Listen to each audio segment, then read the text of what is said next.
Bonsoir à toutes, bonsoir à tous. Bienvenue ici au Muséum d'Histoire Naturelle de Toulouse pour prolonger le documentaire Le Fils de Néandertal ou le secret de nos origines que vous venez de regarder. Alors ça y est, vous connaissez enfin la vérité et vous avez probablement été berné par le poisson d'avril, cuisiné, concocté par l'auteur, les auteurs et le réalisateur. Le film questionne sur les traces laissées en nous par notre ancêtre, notre lointain ancêtre Néandertal, mais aussi sur la manière de transmettre la science à l'écran. Alors documentaire, docu-fiction, documenteur. Ce nouveau genre qui est ici une farce permet aussi de contrecarrer les fake news qu'on peut rencontrer notamment en science. Alors je vais tout de suite présenter les invités qui vont participer au débat. Jacques Mitch, auteur, réalisateur du film, Nicolas Tessandier, préhistorien, chercheur au CNRS au laboratoire Trace de l'université Jean Jaurès de Toulouse, co-scénariste et auteur dans le film sous le nom de Nicolas Darvin. Vous nous expliquerez comment vous faites pour ne pas avoir un dédoublement de personnalité. Bruno Moreil, paléoanthropologue, chercheur au CNRS au laboratoire PACEA de l'université de Bordeaux, acteur dans le film sous le nom de Bruno Boulet. Vous aussi, vous avez probablement ce dédoublement dont je parlais à l'instant. On va commencer avec Jacques, peut-être sur l'origine de ce film. Qui a eu l'idée En fait, l'idée vient d'Arte qui cherchait à faire un poisson d'avril. Et le producteur Nicolas Deschamps de Gédon Programme m'a appelé pour me demander si j'avais une idée. Donc j'ai activé mes réseaux, enfin un poisson d'avril scientifique au départ c'était.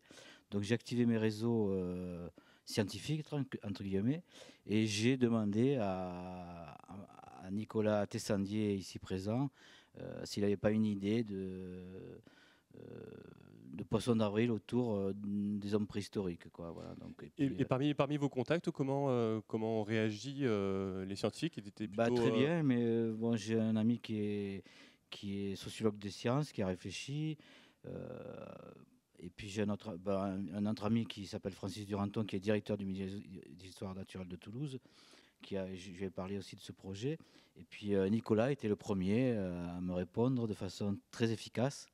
Et donc à partir de l'histoire de cette sépulture, moi j'ai construit un scénario avec un explorateur, avec tout ce qu'on peut voir dans le film. Voilà, donc en fait c'est un documentaire, on appelle ça.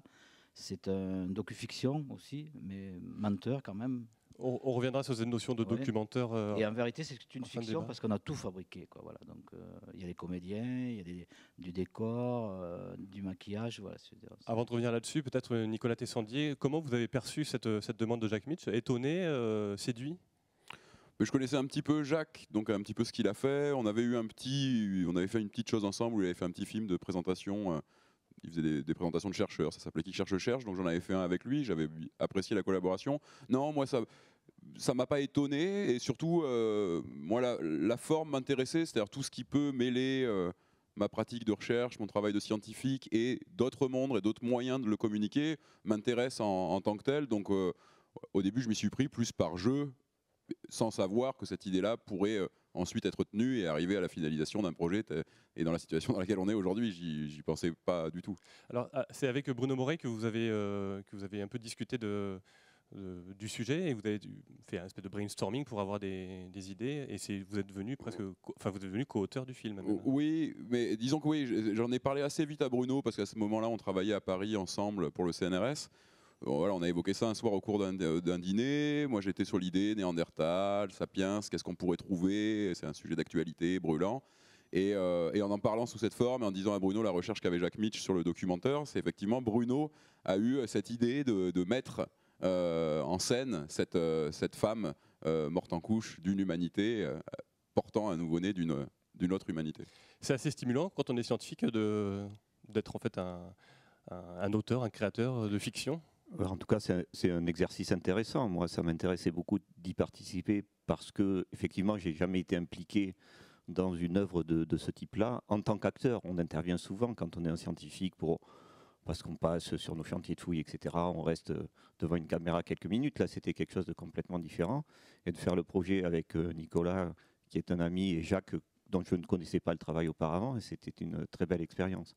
Après, effectivement, l'idée de cette femme morte en couche, c'est quelque part un rêve de scientifique. J'espère qu'un jour, on la trouvera réellement, cette jeune femme morte en couche. Donc il y a un espoir en fait. Donc tout n'est peut-être pas forcément faux en fait. Totalement, oui, un gros espoir. Jacques, dans le travail de réalisateur, on voit il y a des costumes, des décors, des maquillages qui sont extrêmement bien faits, notamment la sépulture qui a été fabriquée de A à Z. C'était un gros travail. Ça a été un énorme travail. Moi, j'ai appelé un ami qui est chef décorateur et qui a fabriqué entièrement la sépulture sous le contrôle de Bruno Moreil. Il y a eu plein d'échanges. C'était pas évident de faire une sépulture crédible par les scientifiques parce que il y avait quand même le regard des scientifiques toujours pour voir si les choses il fallait étaient absolument que ça fasse vrai, quoi. Donc il paraît que ça fait, les scientifiques le diront, mais voilà, donc il y a eu un gros travail la sépulture est en plastique, dans du polystyrène, recouverte de terre. Je veux dire, c'est un boulot de plus d'un mois, quoi. Voilà, donc, Et dans le film, est-ce qu'il y a des petites traces comme ça de poissons de rivière que vous avez laissées, je sais pas, dans le nom des gens, pour essayer peut-être d'aiguiller. Nicolas Tessandier s'appelle Nicolas Darwin. Donc Darwin, voilà. Référence à Darwin. Ouais, voilà. Bruno Moreil s'appelle Bruno Boulet, en hommage à Marcelin Boule, un autre grand paléontologue qui a étudié le premier néandertalien très bien conservé. Le généticien, c'est Simon Palais, mais en fait, le scientifique qui a découvert 1 à 4% d'ADN chez le sapiens, d'ADN néandertal chez le sapiens, c'est Svante Pabo. Alors moi, je vais l'appeler Simon Palais. Bon.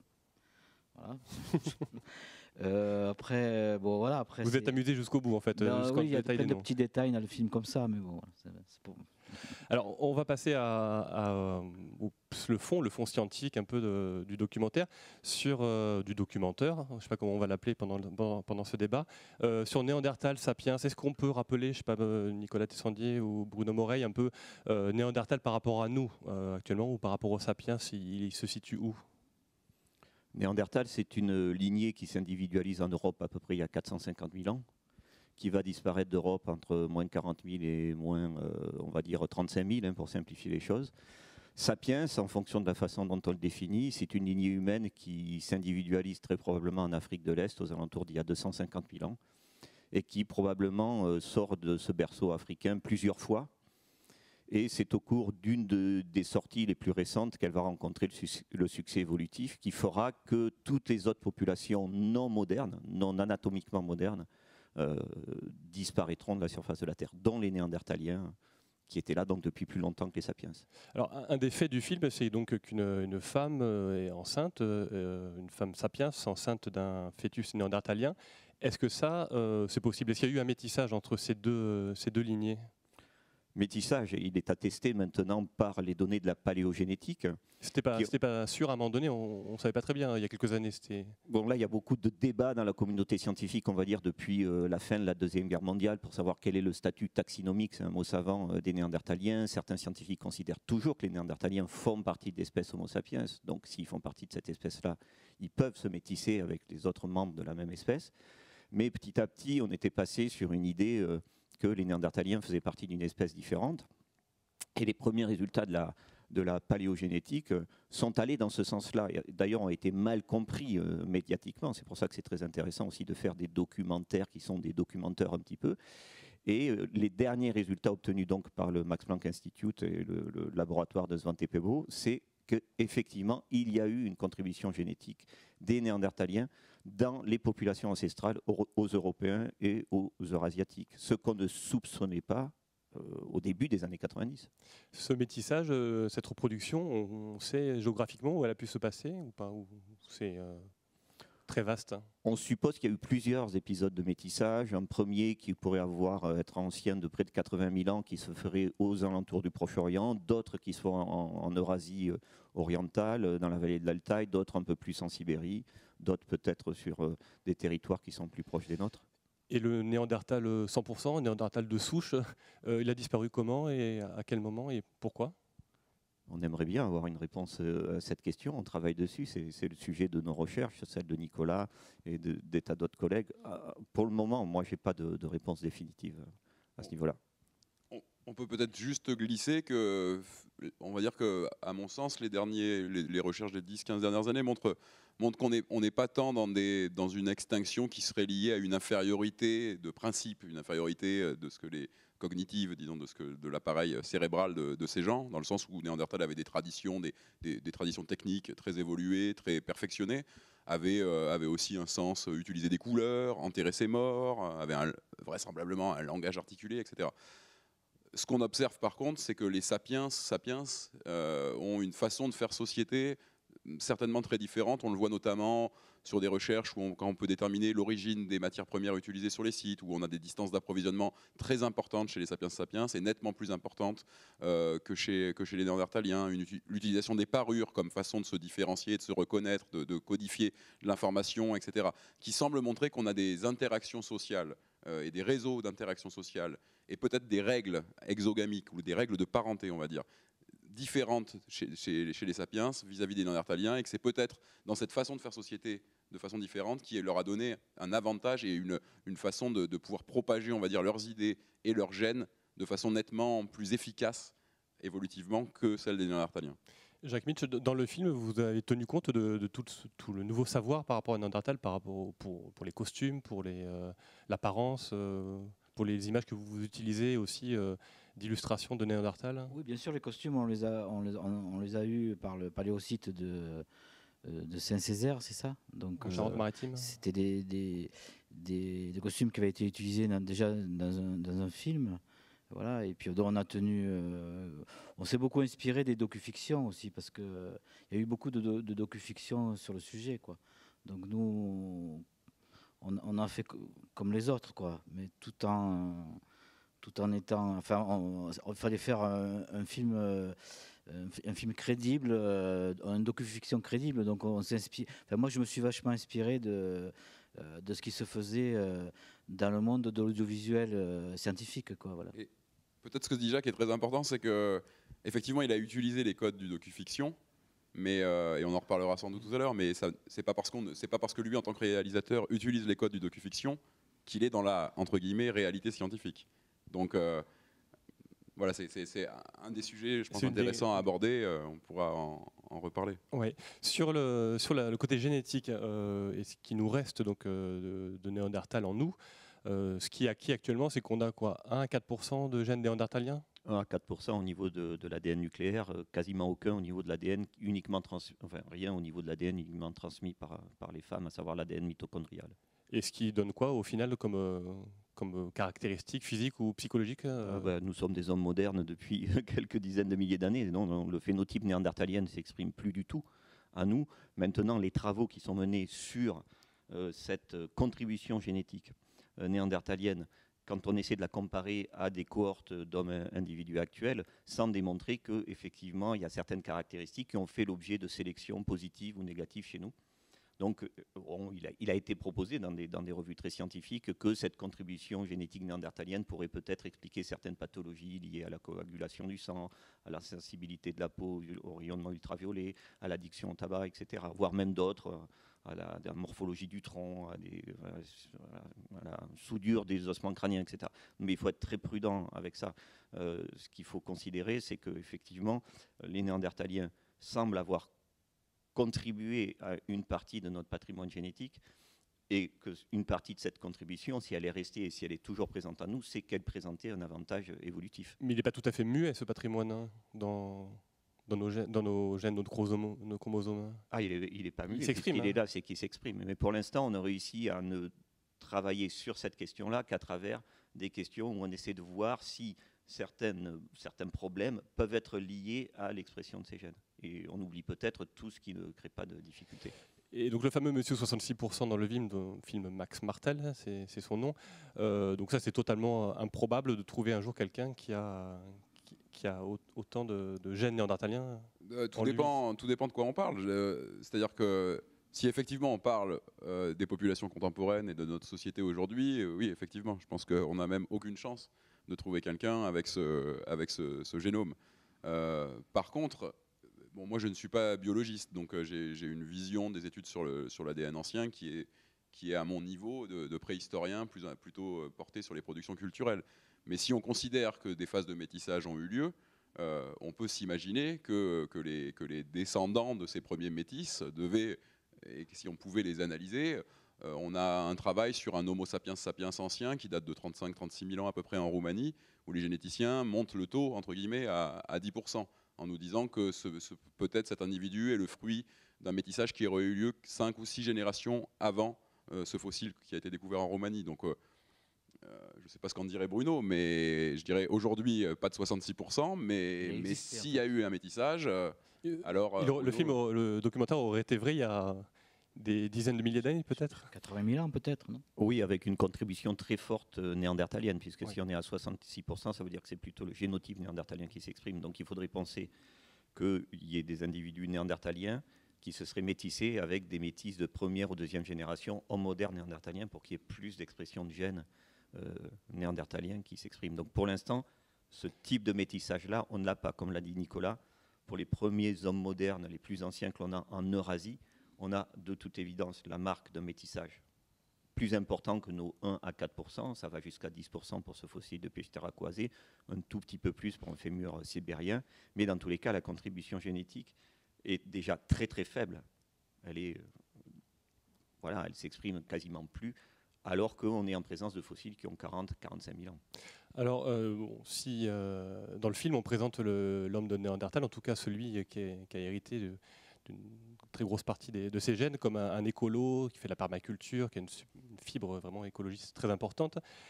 Si on sait bien sûr que ce n'est pas le cas, que les écolos actuels ne sont pas des néandertaliens nouveaux, mais est-ce que l'homme de Néandertal, à l'époque, avait effectivement ce côté plus proche de la nature, plus en phase avec son environnement ?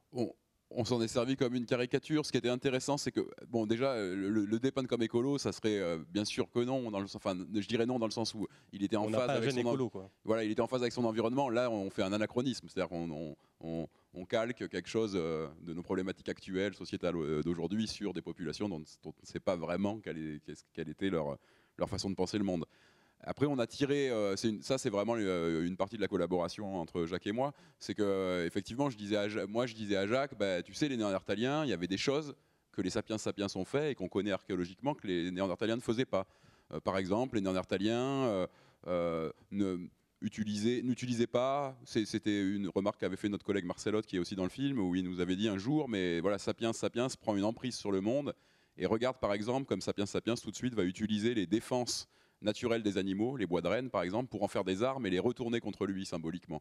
Les Néandertaliens auraient pu travailler les bois de renne sans aucun problème, ils en avaient les capacités, ils ne le faisaient pas, ils se servaient du bois, ils n'avaient pas les mêmes types d'armement. Bon voilà, on peut pousser la caricature et les dépeindre comme des gens qui en tout cas dans la chaîne, on va dire dans la chaîne trophique ou dans la façon, nous on a apposé des inscriptions sur les grottes qui sont encore présentes, les sapiens sapiens, des peintures. On a l'impression qu'il y a une inscription durable et qui va ensuite se renforcer au néolithique avec la sédentarisation, l'agropastoralisme, etc. Donc voilà, c'était un peu pour jouer sur cet aller-retour passé-présent et puis trouver on voulait que ça monte en aspect farfelu. Et là, on avait un parallèle qui était l'écolo et puis de voir ces 66% élever ses tomates en permaculture. Ça nous a aussi beaucoup fait rire. Le cliché était parfait en tout cas. L'écolo, mais c'était un grand chasseur, c'est un gros consommateur de viande. Bon, comme le dit Nicolas, probablement la cosmogonie du monde de Néandertal n'est pas celle des hommes modernes. Et on peut peut-être à travers ça essayer de comprendre pourquoi effectivement les Néandertaliens ont disparu. Mais c'est quand même un vaillant chasseur qui tue beaucoup de gibier, qui connaît bien son environnement, qui sait sélectionner ses proies et qui même a fait quelque chose qu'ont très rarement fait les hommes modernes. C'est par exemple transformer les ossements d'hyènes des cavernes, qui étaient un redoutable prédateur, en objet, ce que n'ont jamais fait les hommes modernes après. Et ils gâchaient même de la nourriture. On a des sites néandertaliens où il y a eu de l'abattage par exemple de bisons et où ils en ont abattu trop, entre guillemets, et où certaines carcasses ont été quasiment pas exploitées. Donc il pouvait aussi gâcher, entre guillemets. Donc bien sûr, c'est le côté écolo, c'est vraiment calquer quelque chose d'aujourd'hui, se servir d'une problématique sociétale d'aujourd'hui et puis d'y trouver des astuces, des farfeluteries pour rire et s'amuser dans ce sujet sérieux. Ce qui est intéressant, moi je trouve, c'est que pour vous avoir rencontré et avoir rencontré Marcel Haute, c'est que les scientifiques ont vraiment des points de vue différents, quoi. C'est vrai quand même. Complètement. Complètement différents, quoi. C'est ce qui fait aussi la richesse de la science, c'est qu'il y a une opposition un peu C'est ça qui est permanente. très intéressant, quoi. À la fois sur la vie de Néandertal, sur sa disparition, il y a 36 000 versions, quoi. C'est ça qui est intéressant. Donc, sur le film, c'est marrant de tirer un fil et d'aller jusqu'au bout, quoi. Voilà. Alors, Jacques, Mitch, vous avez la parole, vous allez la garder pour démarrer le troisième point. C'est sur la réalisation d'un documentaire. Comment on réalise, co-réalise même, co-écrit en tout cas, un documentaire. Est-ce que c'est compliqué en fait, parce qu'il faut faire vrai tout en faisant faux, tout en... C'est compliqué, mais bon, il y a des contraintes de toute façon. Donc, la contrainte numéro 1, il fallait que ça fasse vraiment vrai, quoi. Sinon, c'est pas la peine de faire un documentaire si on n'y croit pas, quoi. Est-ce qu'il y a des codes à respecter et le film est fabriqué, enfin ce film-là est réalisé avec les codes du documentaire scientifique. Moi, j'en ai fait pas mal quand même. Oui, parce que tout au long, on pense que c'est un documentaire. Il y a comme un formatage qui a été fait surtout par la télévision anglo-saxonne. Tous les films scientifiques sont fabriqués à peu près de la même façon, quoi. Donc il y a des codes, il y a des reconstitutions, il y a des scientifiques qui parlent, il y a des scientifiques qui sont en laboratoire, il y a des petites séquences d'animation, il y a une musique dramatique, il y a une voix off très sûre d'elle. Qu'est-ce qu'il peut y avoir aussi, voilà, donc c'est tout le temps fabriqué comme ça, quoi. Donc là, il a fallu reprendre exactement les repères et ces repères-là et pas aller sur d'autres chemins, quoi. Voilà. Comment, vous, en tant que scientifique, vous différenciez un documentaire, un docu-fiction et un documentaire de quel genre vous vous sentez le plus proche au final, hein? Je pense que ça dépend la parole, enfin comment dire, ça dépend le message qu'on souhaite faire passer. Le docu-fiction dit, le genre est dit dans le titre, hein. On a un côté documentaire et un côté fiction. Mais il vous dérange plus que... Disons que ce qui peut me déranger, c'est quand l'assurance de la problématique scientifique, des hypothèses scientifiques défendues dans le docu-fiction, deviennent si assurées et données aux gens sans contre-pouvoir en quelque sorte, et que du coup, dans un réseau de débats complexes entre scientifiques, on va présenter une voix et faire penser aux gens que ça serait la vérité de la science, que ça serait l'espèce de consensus où on sait que c'était comme ça. Voilà. Et ça me dérange quand c'est livré sans appareil critique et que par renfort de moyens fictionnels, financiers en termes d'infrastructures de réalisation, on laisse à penser qu'il y a quelque chose qui est univoque et que c'est la vérité de la science et que c'est comme ça et qu'on ne peut pas en discuter. Bruno Morey, vous êtes sur le même... Oui, je rejoins complètement Nicolas. Quand on regarde des documentaires scientifiques ou des docu-fictions, bien souvent, quand on est au fait de ce qui se dit, on voit qu'il y a de l'affirmation scientifique qui est proposée et que le scientifique est présenté comme quelqu'un qui détient la vérité, alors qu'en fait, nous tous, on ne travaille qu'avec des hypothèses, et ces hypothèses, elles peuvent changer au cours du temps. Donc, en fait, on présente très rarement au public l'idée que la science, c'est l'hypothèse la plus simple à formuler en fonction d'un contexte. Donc, la limite documentaire, docu-fiction et documentaire, elle est très difficile à cerner. Et un bon documentaire, c'est ce que nous avons essayé de faire, c'est-à-dire que dedans, il y a plein de choses vraies. Et par rapport aux fake news qu'on peut voir maintenant fleurir, notamment en science, je pense aux États-Unis, dernièrement, il y a tout un tas de fake news autour du climat. Comment vous pensez que ça peut être un bon outil, les documentaires, pour montrer les grosses ficelles, en fait? Bien sûr, quand on l'explique après, comment on le fait actuellement. Je pense déjà il faut que ça soit fait dans cette intention, c'est-à-dire qu'effectivement nous le documentaire et ce qu'on a produit c'est pas du tout une fake, c'est-à-dire on n'est pas persuadé de ce qu'on dit, on veut pas à tout prix convaincre les gens de quelque chose dont on ne saurait même pas que c'est faux, comme dans le principe de la fake news. Je pense que oui, si on l'encadre pédagogiquement, c'est-à-dire qu'effectivement il y a eu un choix fait avec Arte, avec Gédéon et l'équipe de réalisation d'encadrer le film avec des pastilles d'interviews filmées, avec ce débat qu'on est en train d'avoir ensemble. Et dans ce sens-là, je pense que oui, de montrer aux gens qu'effectivement, l'argument d'autorité du scientifique apparaissant à l'écran, de la voix off, de la mise en scène, des astuces de mise en scène, peut nous amener effectivement à ne plus nous questionner et à prendre les choses comme elles viennent. Et moi, j'ai été très intéressé ces derniers temps, vu que vous évoquiez la fake news, par le travail on en parlait l'autre jour ensemble, par le travail d'une enseignante qui, pour expliquer à des adolescents ce que sont les théories du complot et le conspirationnisme, leur a fait en décrypter les ressorts et leur a fait faire à ces adolescents de lycée une fausse vidéo. Et je trouve qu'effectivement, dans ce cas-là, on est très pédagogique pour déconstruire un peu ces théories du complot ou ces façons de représenter des contre-vérités. Jacques Mitch, le mot de la fin pour ce débat sur justement, est-ce que vous participez, vous, par votre travail, à aider à distinguer le vrai du faux, en fait, hein? Enfin,